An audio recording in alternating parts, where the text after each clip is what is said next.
Hi, welcome to the Times of Israel's daily briefing. It is Wednesday, and I'm Jessica Steinberg. I'm speaking today with New York reporter Luke Tress. Hi, Luke. How you doing? Hey, Jessica. Good. How about you? I'm okay. I'm doing okay. It is day 636 of the war. Amid the headlines discussing possible ceasefire plans, as well as U.S. President Donald Trump's, quote, very firm stance on ending the Gaza war, as well as a planned trip for Prime Minister Benjamin Netanyahu to the U.S., to the White House on July 7th in just 4 days, we're going to take a little break from Iran, Gaza, hostages, and discuss another very contentious issue that, Luke, you've been covering from up close really for a very long time, but obviously it's come to a head last week. The stunning upset victory of New York City's Zohran Mamdani in the Democratic mayoral primary over former New York Governor Andrew Cuomo. So last week, Mamdani, known to be a harsh critic of Israel who regularly uses anti-Israel rhetoric, won the primary, could win the mayoral election in New York City. We'll discuss him, his background, the upcoming election, possible opponents, all of it as you've been covering it from very up close, Luke. Just in a moment, stay with us.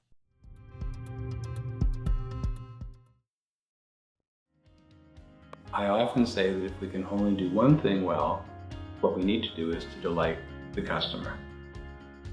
Our goal is that everything we do falls into the background and the customer has the experience of, wow, that was easy. And our challenge and what has made it most interesting along the way is to keep finding ways to deliver the personal connection and the personalized service in a virtual world. We consistently get feedback unsolicited from customers along the lines of, this is the best company that I've ever worked with.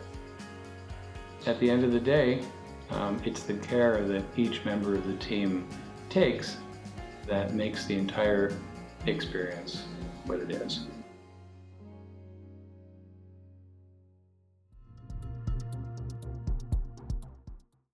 So, Luke, your latest story on all of this actually has to do with U.S. President Donald Trump, who, and you can tell us more about this, threatened during a press conference Tuesday to arrest Zoran Mamdani should he win the mayoral elections in November. So tell us what the setting was and, what this actually means to your knowledge and to what you're hearing. So Trump today at a press conference, he was asked about Mamdani. Mamdani has said he would oppose immigration enforcement in New York City if he's arrested by ICE. And Trump said if he does that, we'll arrest him. And then he went on and said, like, we don't need a communist in this country. I'm going to be watching him very carefully. He threatened to cut federal funding to New York City. And he said a lot of people are saying he's here illegally about Mamdani. So first of all, he's not here illegally. He was born in Uganda, but he became a U.S. citizen in 2018. He's a member of the Democratic Socialists of America, which is far left, but not a communist party. And so this is part of Trump's attack on, like, it's kind of fuel for the Republican Party, having Mamdani Mm. get this national far left platform. Like, Trump has been talking about him. He said, like, Mamdani's a communist lunatic, he said a few days ago. So it serves to rile up Trump's base, and other Republicans like New York's Elise Stefanik have also piled in. So they're really using his far left candidacy as fuel for their own base. Luke, could you give us a little bit of background on Mamdani, just because obviously many of our listeners are not from New York, might not have been following this so closely. Tell us what you know about him, who he is, and the anti-Israel platform. Where does that come from? So Mamdani's 33. He was born in Uganda to parents from India. He's kind of cast himself as growing up in the third world, but his parents are wealthy and accomplished. He moved to New York City when he was, I think, 5 or 7 years old. His Mm-hmm. his dad's a Columbia professor. His mom's a famous filmmaker.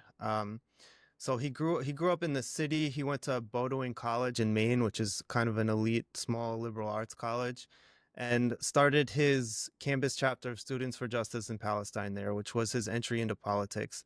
And he said Palestine is central to my identity. That's what I got into politics for. That's what motivates me.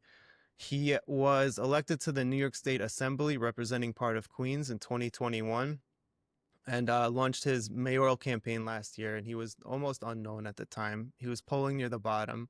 And he just had this upward trajectory through the campaign. He ran a really good campaign, maybe mainly fueled by these really effective social media videos. And just in this shock upset, beat Cuomo, who had huge broad name recognition as the former governor. It seemed Cuomo kind of thought he would coast in on this name recognition, but Mamdani upset him, beat him by 12 points, which is a really big margin. Like even until the final weeks, Cuomo was projected to win. So just a really historic upset for Mamdani. And so he has this stunning win in the primary. He's now, as you're pointing out, the heavy favorite to win in the November general election in New York, which is a mostly Democratic city. He's got this record of anti-Israel activism, and he vows, and I'm sure you can speak more to this, to adhere to those beliefs while representing New York, which has the world's largest Jewish population outside of Israel. And you're someone who's been covering in a sense, the Jewish world in New York, among other parts of your beat, for a long time. So you have the Jewish political organizers in New York who are trying to figure out what's their strategy going forward. What are you hearing from people? You've certainly you wrote a long piece about it, but what's the sense when you talk to people, and as a New Yorker yourself, what are people saying? Yeah, so I mean, first some background on Mamdani's anti-Israel stuff. So he just caused repeated controversies during the campaign. The biggest one was probably his defense of the phrase "globalize the Intifada," which most Jews see as a call for violence, and he has just repeatedly refused to condemn that phrase. He said it's not his job to police speech. Um, as he said, he will arrest Netanyahu, even though he doesn't. If Netanyahu comes here, although Mamdani wouldn't have authority to do that, he refuses Israel's right to exist as a Jewish state. He said he's anti-Zionist. So just these repeated controversies. So this really got mainstream Jews to organize against him. So In there what was ways?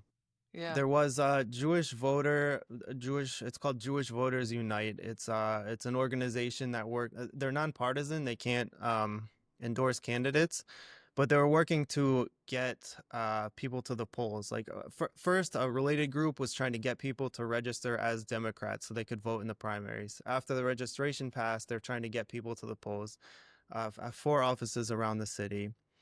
And it, like this and other things Jewish communities were doing, didn't work. Like Mamdani still won this huge victory, and people are kind of still sifting through the rubble. But Right. what people are saying is, like, first of all, I mean, Mamdani is you can say it's anti-Semitic to be anti-Zionist. So there's this whole debate whether it's anti-Semitic or anti-Zionist. But people are saying, like, this shows that anti-Semitism is now mainstream in the party and in the city. Like the city isn't what we thought it was.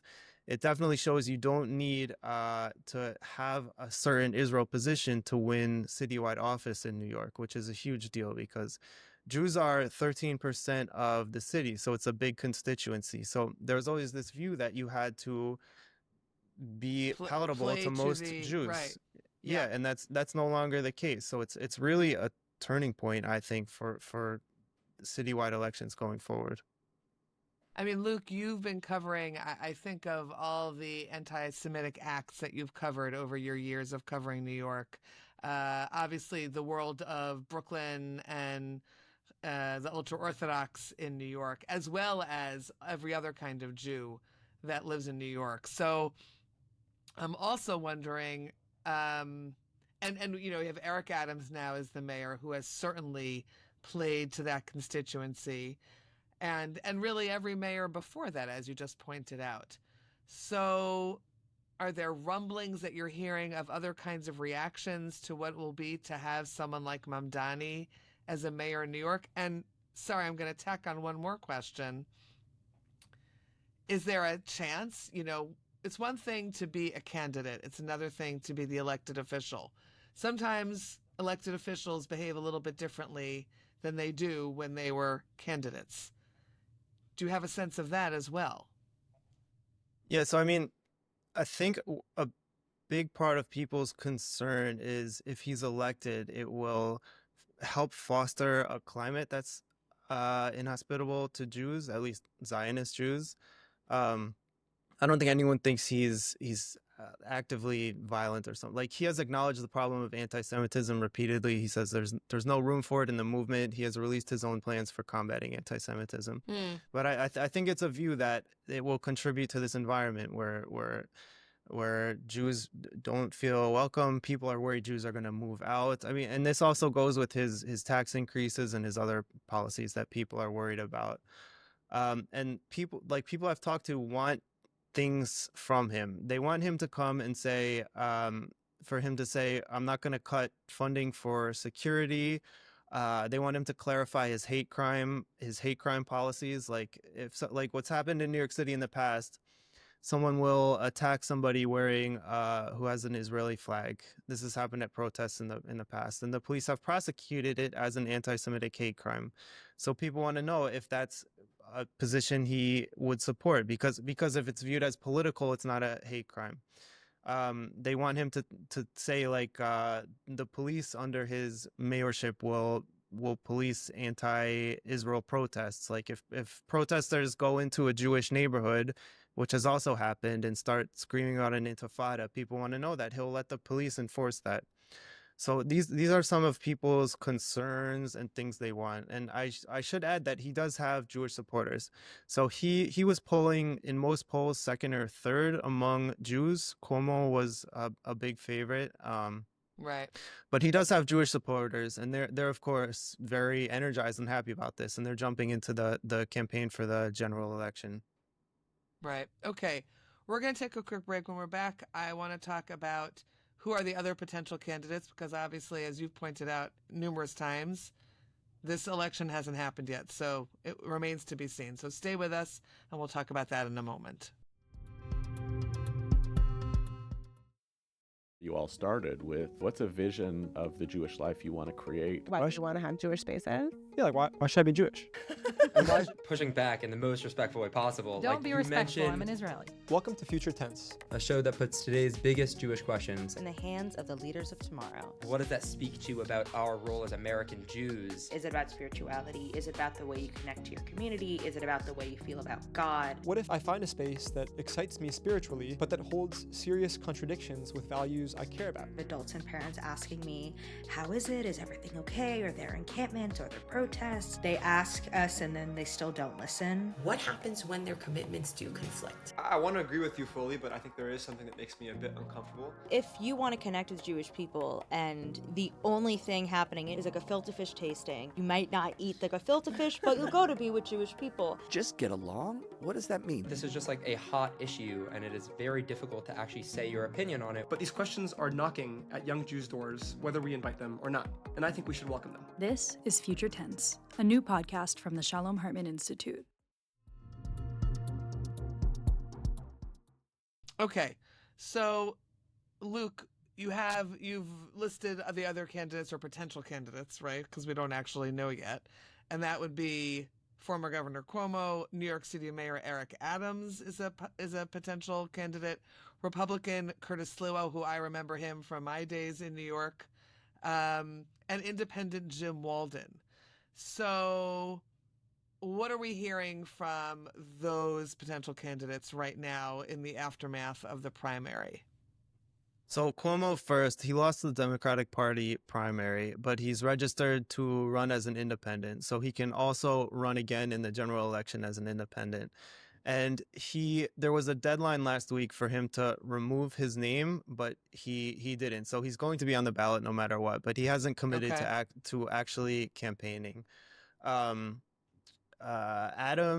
Adams, so he's a Democrat, but he's running as an independent. He officially launched his campaign last week with a speech that I thought was pretty good, pretty energetic. Yeah, pretty strong.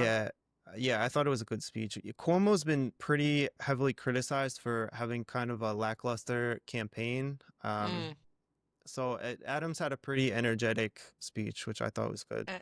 And then Luke, do Adams or Cuomo, how do they address the Mamdani, elephant in the room, the anti-Zionism?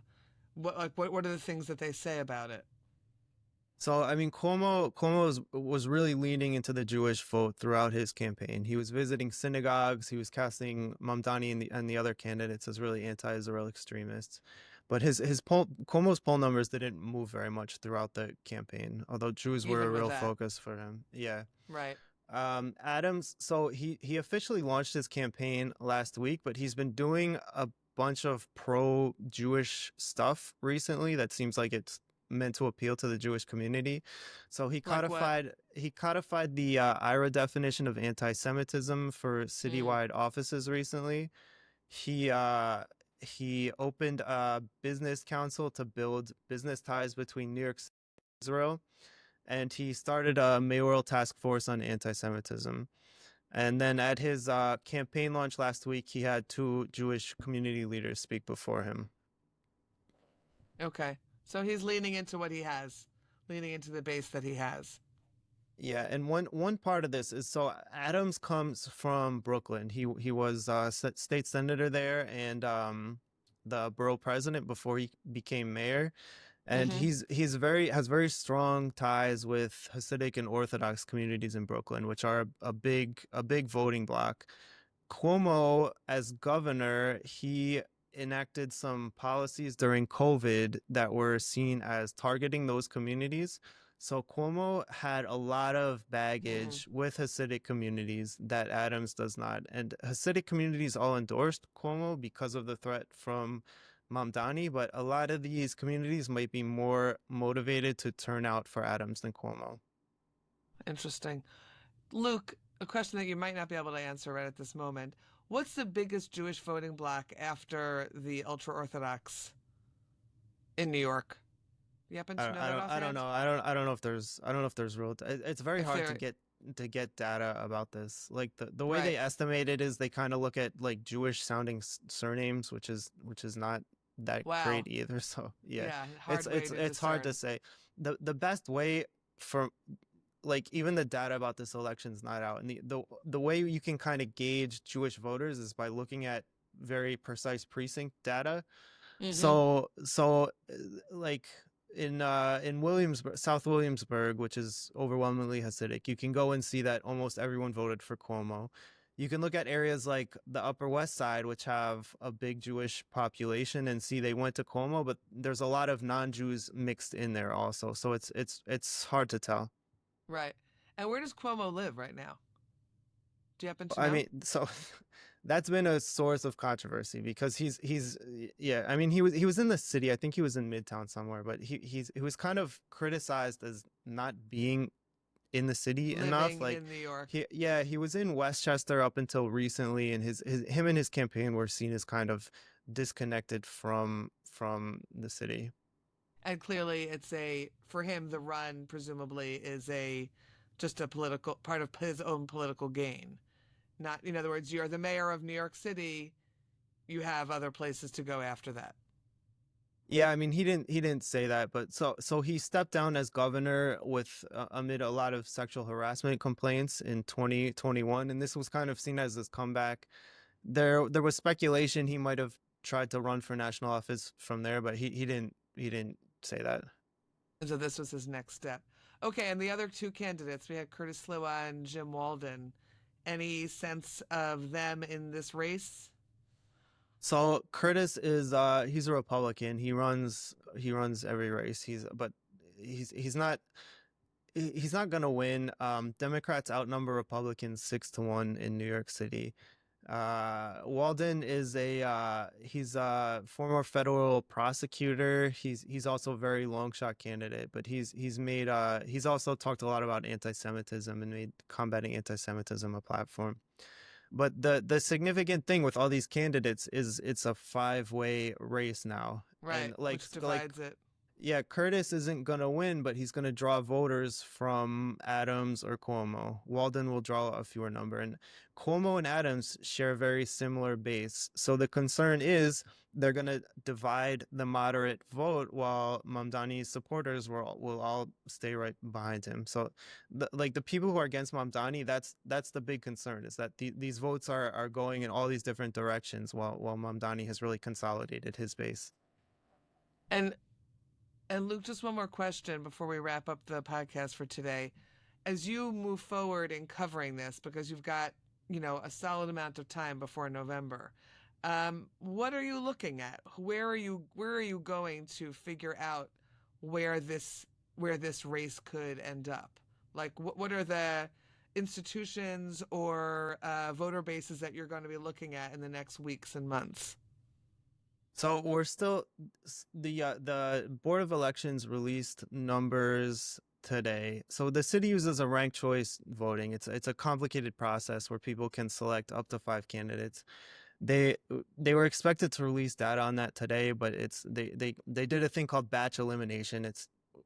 We don't need to get into the weeds, but a lot of people are kind of in a holding pattern until more data is available, because people want to see who people voted for besides their top choices, besides Cuomo and Mamdani. So if a lot of people were moderate down the ballot, that might help people. Most people are most people are kind of in a holding pattern right now and trying to figure out where to go. And that's where you'll be following what they're doing, something like that. Following what they're doing and looking into some of the backgrounds, like Mamdani has said he will arrest Netanyahu. So right now we're trying to determine if that's even a possibility, what that means, what the implications are, if it's a true threat, which it seems not to be at all. And that would also set up another battle with the Trump administration, because they would certainly oppose it. So that's the kind of things I'm looking into now. Okay. All right. We will keep on following what you're doing.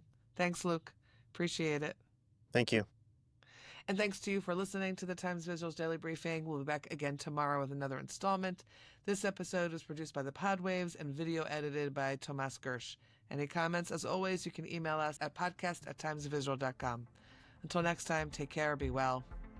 See you soon.